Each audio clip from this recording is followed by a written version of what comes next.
the theatrical experience is all about intimacy, proximity. It's all about experiencing an event as a body of audience rather than a passive, let's say, cinema experience. The biggest compliment somebody can pay in a flexible space you have designed is when you have designed, 10 different formats, right? There's 10 different configurations, and they open with an 11th. The best experience, the best spaces have been a result of a very, very hands-on, involved and hands-on client and a very engaged artistic team.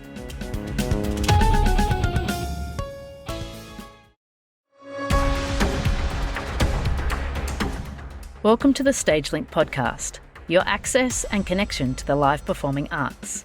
In this podcast, you'll hear from some of the industry's most inspiring people from around the globe who create magic on stage and backstage.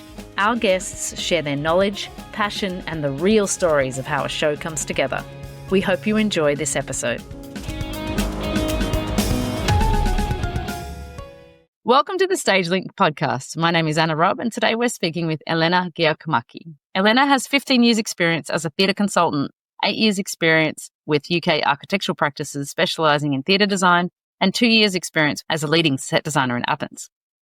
Elena has brought her considerable architectural and theatre design knowledge to Charcoalblue and has consulted on projects including Sohoplace Theatre, London Roundhouse, London Theatre Royal Drury Lane, London Leuven PAC, Belgium Boulevard Theatre, Soho Theatr Clwyd, Malvern College, the Yard at Chicago Shakespeare Theatre, Chicago, Little Island Pier 55, New York, Dorfman Theatre at the National Theatre London. Elena is a member of the Architects Registration Board, a member of the Technical Chamber of Greece, an associate member of the Association of British Theatre Technicians, and an associate member of the Institute of Theatre Consultants. Elena, welcome to the show. Well, thank you for having me.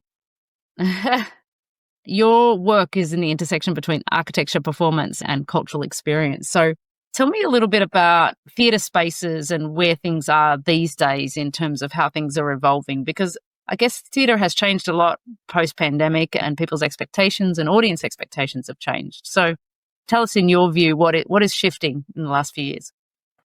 Yeah, it's a very, very good question. And as you can imagine, it's one of those that we hear all the time as theatre consultants. So we always say, if only we had a pound for every time we talked about what the future theatre space looks like. I think running the risk of being a little bit reductive, I would say that theatre generally and theatre building specifically are results of our products of society, what our society looks like, and what our technology looks like. And when I say technology, I mean the building technology, but also the production technology. So following the slightly simplistic view through, the theatre spaces are increasingly influenced by modern audiences and what their expectations. So we often talk about now of theatres and theatrical spaces as experience spaces. It's not anymore the passive sits in your seat, have it delivered, go home. It's a more holistic experience that people now expect. That starts from the moment you book your ticket until possibly after you've left and gone home and still interact with it. So there's a lot to be said there about that. So yeah, theatres are now experience spaces, and the same way that the theatres of the 60s reacted to the Victorian theatres, now we've got new generation of spaces that react to those spaces now instead. In your work, because I think in my environment as well, when people are talking about building new spaces, they're mostly talking about multi-purpose spaces, spaces that can be adapted and not, like you said, not a traditional theatre proscenium arch. Is that something that you're experiencing as well, that people want an adaptable venue and instead of a traditional theatre space? Most certainly. And again, back to the previous question, because now the theatres need to do so much more. We often talk here amongst ourselves about whether we should, in the future, they would even be called theatres. Is that the right thing to say? So theatre would always be presented, but will it be presented in a theatre? So I agree. The adaptability is a big thing. And the other major consideration is now sustainability. theatres need to do so much more and they need to last so much longer. What is now conceived as a theatrical space or commissioned as somewhere to put a type of performance, in 20 years' time, chances are we'll be doing something completely different. And the last thing we want is to have to demolish and restart those days again of the Victorian era where a theatre was being rebuilt every 15 years because it was burning down. Those days are gone. So without wanting to crystal ball gaze too much, you can't predict the future. We're definitely designing for the unknown now. Is it difficult because when you think about all of the sort of specialised theatre equipment within these spaces, the technology moves so fast, and when you're designing a theatre space, you're like, okay, well, we'll leave this space for the projectors and this space for the audio system and etc. But again, with this pace at which technology moves, it must be hard to sort of think about what will come. I mean, I guess everything's just kind of like smaller rather than bigger, perhaps. But how do you sort of approach that when it comes to the technology that sits within a space? Interestingly, I think everything's getting bigger, not smaller. Maybe really? The size of the specific equipment is smaller, but there's so much more of it. The amount of data, the amount of, it's not one projector anymore, is it? It could be 100 in a room because you could be doing something completely immersive. And where is all the cabling going? If you're in a traditional theatrical, like an old space, how do you deal with all that? So actually it's not less, it's more. I think the base principles always stand. So when you design a new space, you will always need a good floor, as in a good floor, good loading capacity, good ceiling, a hell of a lot of power. And what the approach that we are often taking now is whatever happens within that an acoustically isolated box, because that's something you can't fix afterwards very easily, is everything inside it is designed for disassembly. So you're doing something now and in 20 years, it could look completely different. And how often do you think, because I know I'm a practitioner that utilizes a lot of theatres and I think when we talk about sustainability in terms of how long it takes for somebody to get a show in and out of a theatre, right? I remember I went to a theatre in Australia, it was a church actually, and you could get off the loading dock into an elevator, up to the grid, across to the place where you were going to hang a light, a light case, and then you'd literally open the case and put it on the bar. And I always think like the best designed spaces are ones that allow for a very fast in and out from a show, because obviously money is time for shows, and the longer it takes somebody to load in a show, then the more it's going to cost a company. And how much do you think, or does the people you work with think about that actual practicality of loading in and out shows as well as the core design of the theatre? Oh, people do. People do, because the people we work for, our clients and our collaborators, they're experienced in exactly what you're talking about. And I think generally theatre takes always a practical approach, always. And I think we've all made mistakes and we've all come across exactly what you're saying, something you didn't foresee. So whatever something that in the drawings looked like a simple thing, it ends up being a huge issue. And we learn. And we have scars to show for the mistakes we've made. But generally, I think the secret is collaboration and communication, because you get the right people and the right minds around the table and make sure every voice is heard, and you avoid exactly that. So everyone has the opportunity to test, to interrogate, and to influence the design from their point of view. For a lot of people that may not be in your region in the UK, what does immersive theatre mean to people in the UK, and what does that look like, and how is that being expressed over there?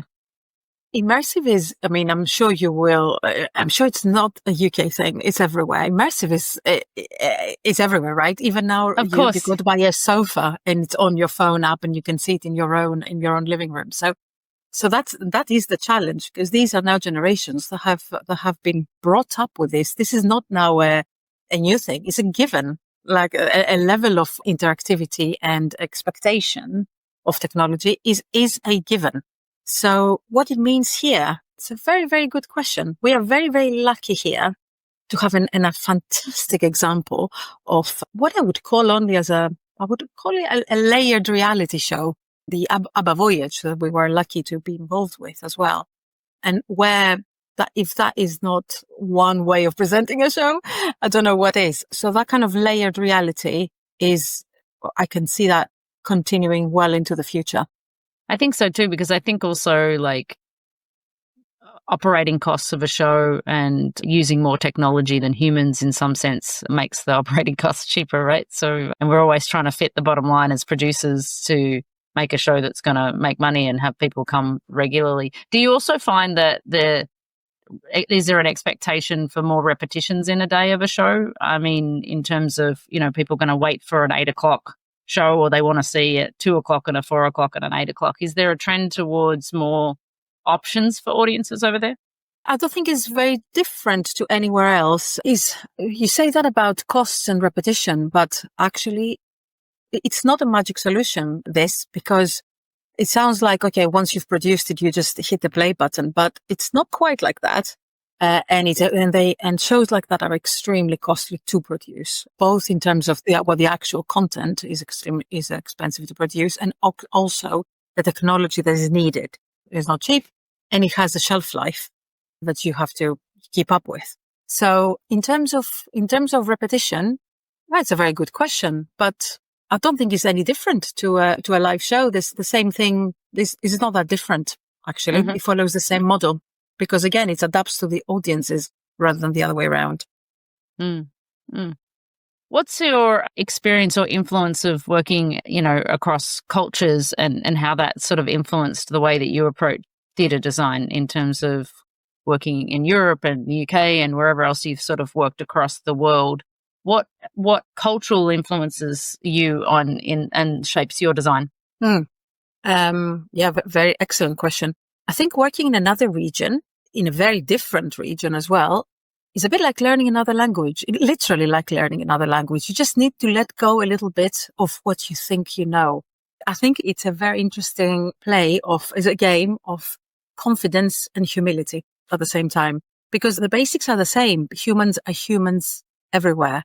Everyone wants the theatrical experience is all about intimacy, proximity. It's all about experiencing an event as a body of audience rather than a passive, let's say, cinema experience. So and that doesn't change. That's exactly the same everywhere in the world.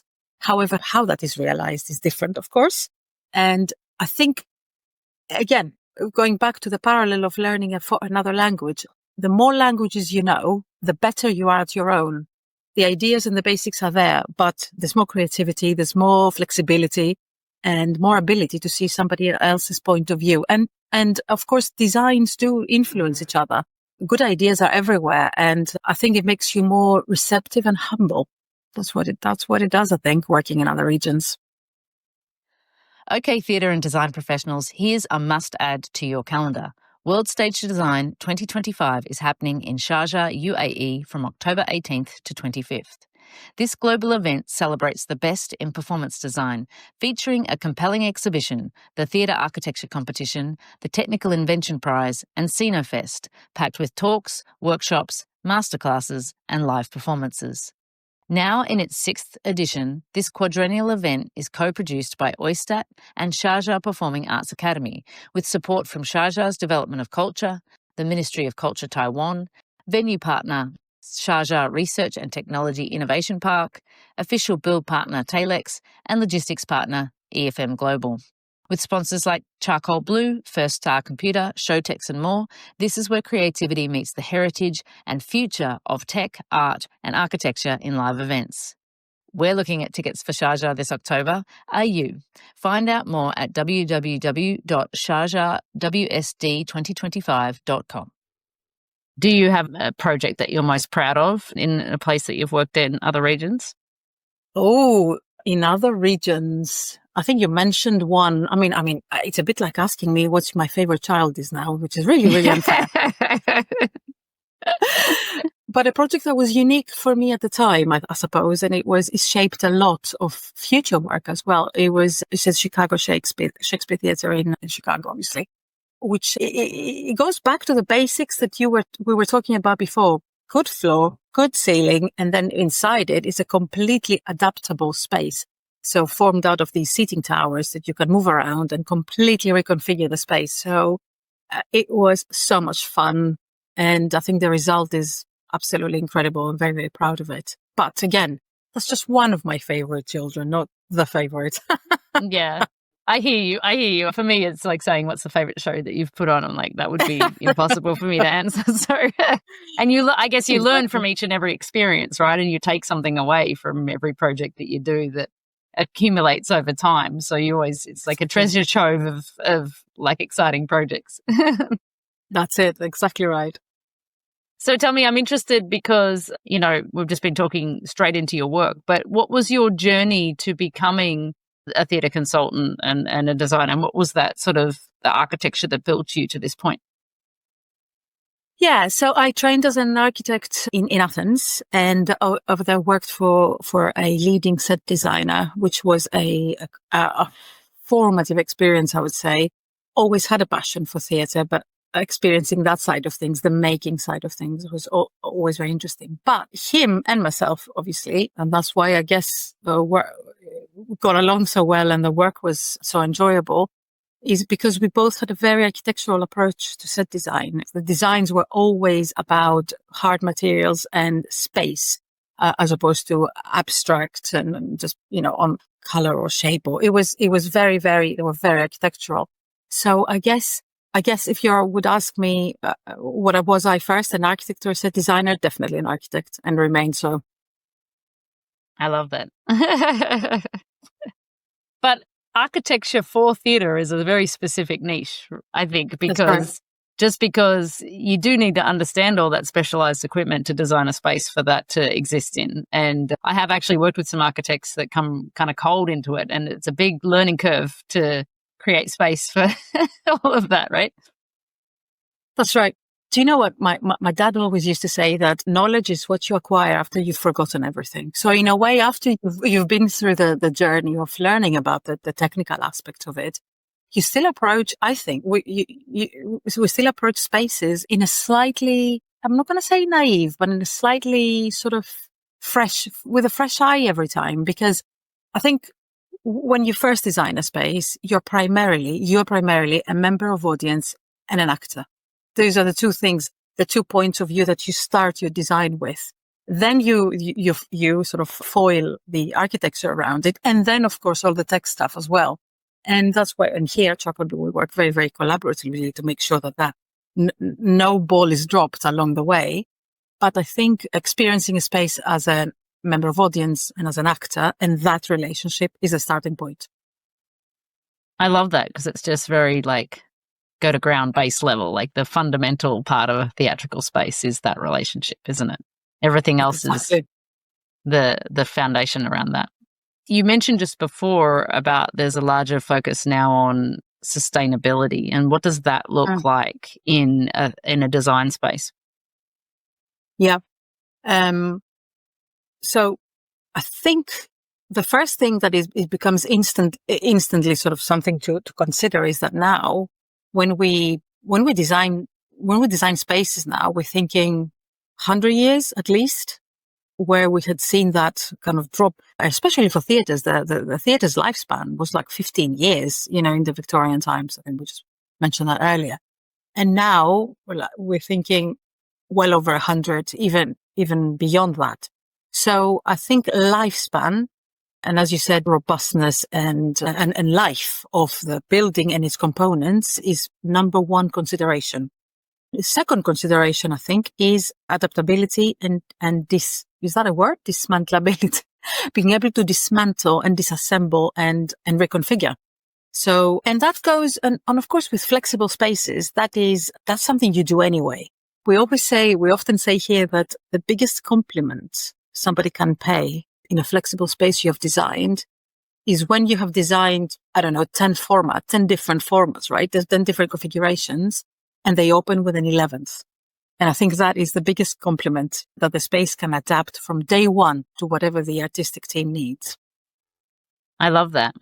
And when, I think we talked earlier about the immersive experience being from start to the end of the journey. I mean, that even encapsulates the front of house experience, even to probably the way that people approach the venue, and the ease at which they can have that experience, to toilets, to all of those sort of things. How much focus is sort of put on that peripheral sort of flow of people around the theatrical space as well? Oh, a huge amount now. Hugely, hugely important. I mean, I'm sure as a theatre practitioner, you must know it very well that actually how successful your front of house spaces is often how successful commercially it will be, because the show shows don't make a killing, as you know, that's very, very rare. But the whole experience, or your F&B offering, the merchandise, everything that goes around the experience is actually what could be more lucrative and what could complete the experience. So not offer a holistic experience that also balances the books a bit better. So that is hugely important now. And also the other thing that is very, very, very, we consider very carefully now is accessibility. And accessibility, the obvious stuff, like from wheelchair and step-free access, to that goes way beyond designing for the very young, designing for the very old, designing for invisible disabilities, designing for invisible conditions that now most of us deal with. Yeah, no, that's interesting. I just worked on a show where we rebuilt a show that had been running for 10 years. And in that rebuilding post-pandemic, they took half the control booth and made a VIP experience. And that has a whole sort of F&B offering and exclusive seats. And since the show reopened, it's one of the most quickly sold experiences in the ticketing process, which is, interesting because people want that. I guess the gamut of either a high-end experience or a low-budget ticket, and a catering for people across all demographics is something that can really keep a show sustainable, because obviously those VIP tickets with the F&B offerings and stuff is quite pricey, but it's in a casino town. So there's people that have that ability to kind of spend that kind of money and want that special treatment when they come and see a show, which is really interesting. It is. And also, and again, we've done a little bit full circle from the sort of Victorian playhouses with huge kind of price differences, price banding differences, to going to the 60s democratic big sort of breaks, to kind of recognizing the value of the price banding, because as you say, having a higher price tickets and being able to get your revenue from there can allow you to have lower one as well. So make your show more accessible, more widely accessible. In London specifically, though, there's not a lot of space to be building new places. Is that where are these new designs and theatres in your region happening? Are they tearing places down, or are they finding warehouses and adapting them? What's happening? This day and age, we try not to tear anything down, do we? We try to adapt. The adaptive reuse is the word in everyone's lips. Having said that, only a couple of years ago, we opened the newest West End theatre in London, the last one to be built in the last 50 years or so. And that is at Sohoplace Theatre, which is a flexible, reconfigurable space on, what an amazing address, 1 Oxford Street. So that's only opened 2-3 years ago. And that was a new build. It replaced the old Astoria and an old theatre that had to be demolished for major infrastructure. So great opportunity for a new build. Doesn't happen often, exactly as you said. There and also now a lot of really interesting development happens outside the centre of town, or what was traditionally the West End, which also offers another financial model which can be attractive. And what's people's appetite for extending out into different locations to see shows rather than driving into the city to get to West End? People are happy to be in those spaces and travel to those locations? Well, I think you hit it in the head by saying driving, because nobody drives, and very few people drive in London. It's impossible. But you have... I know that too. I didn't know that. I didn't say driving. There's probably very few people that drive around London. It's too expensive. That's right. But again, going back to now performances or shows of offering this kind of holistic experience they become such big destinations that actually being a little bit outside of London isn't necessarily an obstacle. So the ABBA voyage I mentioned before, the ABBA Arena is it's a meanwhile use for a site that will be developed later. So, and that is near the Olympic Park, but not quite. It's just a bit further out, and it's sold out every day, twice a day. And it's big destination. And not only that, but it created its own little ecosystem. There's a temporary building around it where the ABBA experience continues, and a temporary hotel and accommodation. And it's created this whole little ecosystem. Yeah, it's if it's big enough, it's going to make its little own revenue hub, isn't it? That's right. Just for those people who don't know what ABBA Voyage is, can you explain to our guests, listeners, what makes ABBA Voyage a different kind of show?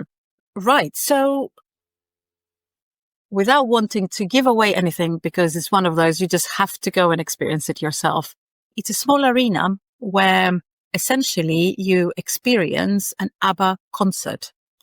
But there is a very, very clever layering of reality from sort of how the space is. So from like actual kinetic architecture, and I'll say no more, to what you see on stage, how much of it is live, how much of it is and there's this really interesting overlay and blending of those things.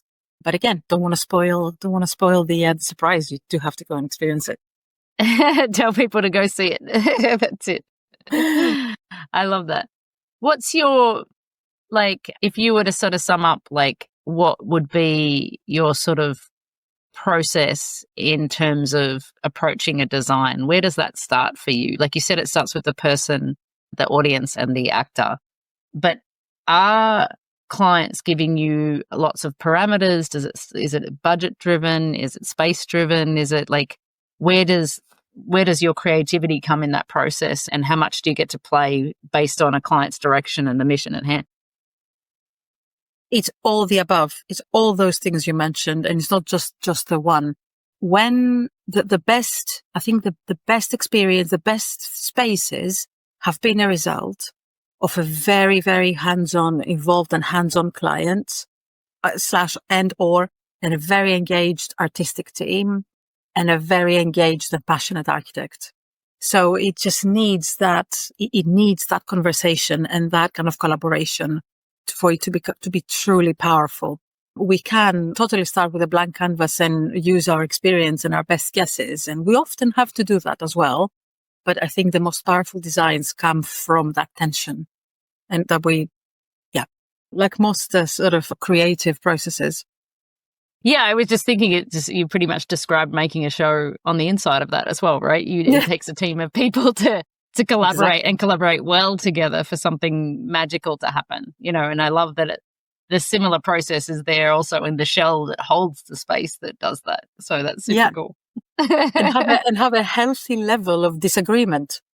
Yeah, 100%. And that, like you said, that healthy friction between going to ground on the functional needs, the artistic needs, the practical sort of components. Yeah, very, very fascinating. Elena, thank you so much for your time on the StageLink podcast. It's truly a pleasure to get to know you and your work, and I really appreciate the time. Oh, thank you so much, Anna. Real pleasure talking to you. And that's a wrap on this season of the StageLink podcast. We're taking a well-deserved break for the second half of August, but don't go far. On August 18 and 25, we'll be bringing you 2 encore episodes from our predecessor, the Theatre Art Life podcast. Thank you for tuning in, sharing and supporting our stories this season, from our backstage legends to boundary-pushing artists. We have loved every moment and every conversation. We're coming back strong this fall with a bold new season featuring a bunch of great people in live entertainment. Sora Kasuga on Inclusive Circus, Emil Saba on Culture and Resistance, Craig Laurie on Creative Direction at Scale, Teresa Ruth Howard on Equity and Dance, Ben Svaggi on Immersive Storytelling, and Tanya Ordonez Preto on Cruise Ship Entertainment. The new episodes drop this fall. Stay subscribed, and if you haven't already, check out our back catalogue for episodes you may have missed. Thank you for listening.